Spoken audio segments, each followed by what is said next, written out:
yang sudah cukup sekian lama tertunda. Karena ini bertempat di Pondok Pesantren MTA, kami mengingatkan tentu di antara Bapak Ibu ini ada putranya yang sedang menjalankan pendidikan di pondok ini. Maka mohon jangan diberi HP putranya biar menyimak kajian. Karena nanti kalau pas dengan beri HP, ya putranya asik dengan HP-nya, padahal HP dilarang di pondok ini untuk santri-santri. Baik, dan karena ini di pondok pesantren, tempatnya tidak bisa menyatu sebagaimana di gedung pusat. Maka semaksimalnya di tempat-tempat ini karena tersebar tidak bisa semuanya masuk, maka silahkan Bapak Ibu mencari tempat-tempat yang memang masih longgar tetapi suara sampai terdengar. Jangan mencari tempat yang tidak ada suaranya. Jangan-jangan malah sengaja sembunyi mojok sana di selatan lapangan sana dengan anaknya, dengan santri pondok ini. Nah, jangan sampai itu terjadi. Ya baik Bapak Ibu, mari kita segera mulai untuk menjawab pertanyaan-pertanyaan yang sudah tertunda semaksimalnya. Mari Ustaz. Ya. Nomor 15 dari tanggal 13 Maret. Nah, ini sudah mau dikejar lagi bulannya. Oke, baik, mari. Allah mengancam kepada orang yang berbuat syirik tidak akan diampuni dosanya. Bagaimana dengan orang yang berbuat syirik dalam hal ibadah? Ya sama. Orang berbuat syirik dalam ibadah juga terkena ancaman ayat An-Nisa 48 itu. Coba dibuka itu. Surat An-Nisa, surat keempat ayat 48. A'udzu billahi minasyaitonir rajim. Innallaha la yaghfiru an yushraka bihi wa yaghfiru ma duna dzalika liman yasha. Wa man yusyrik billahi faqad iftara isman azima. Sesungguhnya Allah tidak akan mengampuni dosa syirik, dan Dia mengampuni segala dosa yang selain dari syirik itu bagi siapa yang dikehendakinya. Barang siapa yang mempersekutukan Allah, maka sungguh ia telah berbuat dosa yang besar. Innallaha la yaghfiru ayyushraka bihi wa yaghfiru ma duna dzalika liman yasha. Wa may yusyrik billah faqad iftara itsman 'azima. Sesungguhnya Allah tidak akan mengampuni dosa syirik, yaitu menyekutukannya dengan siapapun atau dengan apapun. Orang-orang yang menjadikan siapa atau apa sebagai tandingan bagi Allah, maka dosanya tidak diampuni oleh Allah. Allah hanya akan mengampuni dosa hambanya selain syirik bagi yang Allah kehendaki. Yang Allah kehendaki diampuni dosanya selain syirik, tentu hamba-hambanya yang bertaubat dengan taubatan nasuha itu akan diampuni dosanya. Namun demikian, hal ini bukan lantas berarti untuk terus berbuat syirik, bukan.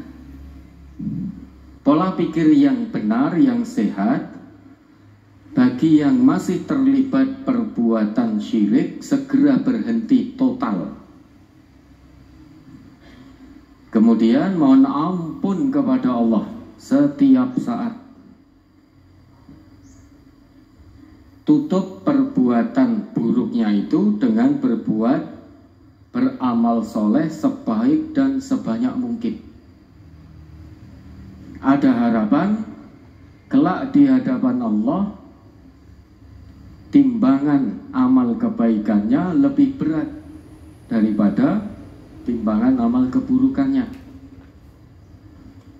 Dengan catatan berhenti total, mohon ampun kepada Allah, kemudian iringi perbuatan buruk yang dulu pernah dilakukan dengan amal soleh sebaik dan sebanyak mungkin.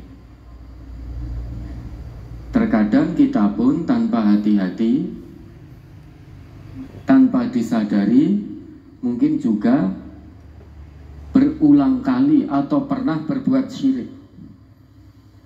Karena syirik itu kalau dalam Al-Quran tidak hanya menyembah berhala-berhala, patung-patung, pohon, matahari dan lain sebagainya. Itu syirik akbar, syirik yang besar.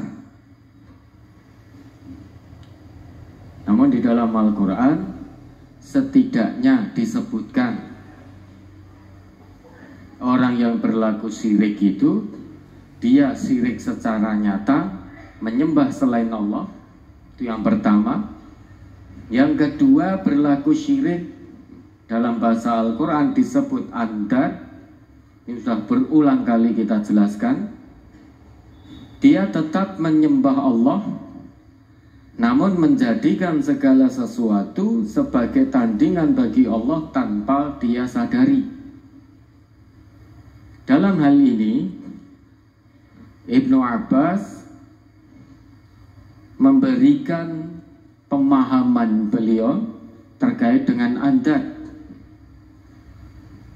memberikan definisi tentang andad. Ibnu Abbas, beliau mengatakan bahwa andad itu akhfa min dabibin namal ala sofati sauda fi dulumatil lail. Yang namanya andad menyekutukan Allah dengan sesuatu, ini perbuatan yang sangat-sangat samar. Seringkali pelakunya tidak sadar. Saking samarnya, dikatakan oleh Ibnu Abbas, dia lebih samar daripada seekor semut yang merayap di atas batu hitam di tengah malam yang gelap gulita. Semut ini tentu tidak akan terlihat oleh kasat mata, namun andad lebih samar daripada itu. Ka'ayyakular rajul laulaya la'adanal lusus al-barihah. Seperti seseorang mengatakan, jika bukan karena aku, niscaya tempat kita semalam disatroni oleh maling. Sehingga dia menjadikan dirinya tandingan bagi Allah, seolah-olah pencuri tidak masuk pada malam itu karena yang menjaga dia.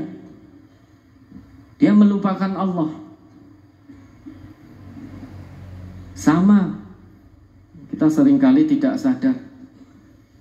Kalau bukan karena aku, niscaya pekerjaan ini akan terbengkalai.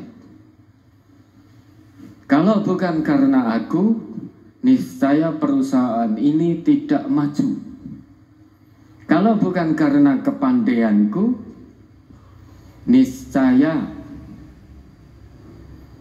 hutang-hutang ini tidak akan terselesaikan.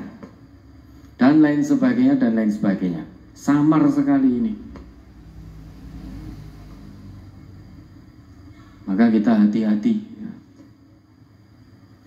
Di samping itu ada bentuk kesyirikan yang berikutnya yang disebutkan dalam Al-Quran, yaitu arbab. Arbab itu bukan berarti orang tidak menyembah Allah. Mereka tetap menyembah Allah.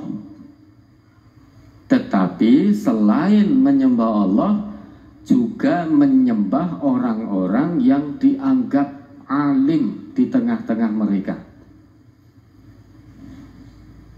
Ini keadaan Yahudi dan Nasrani. Ittakhadhu ahbarahum wa ruhbanahum arbabam min dunillah. Dalam Quran surat At-Taubah ayat 31 itu. Mereka menjadikan orang-orang alim mereka yaitu Yahudi dan pendeta-pendeta mereka yaitu Nasrani arbabam min dunillah. Tuhan-Tuhan selain Allah. Kalau kita tarik ayat ini kepada kita tetap menyembah Allah.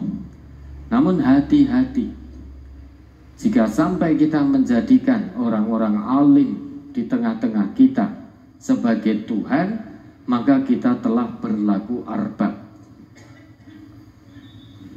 Dulu Uday bin Hatim ketika masuk Islam datang kepada Nabi, dan Nabi membacakan ayat ini. Uday bin Hatim bertanya, "Ya Rasulullah, innahum lam ya'buduhum." Mereka itu tidak menyembah orang-orang alimnya. Dijawab oleh Nabi, "Bala." Mereka itu menyembah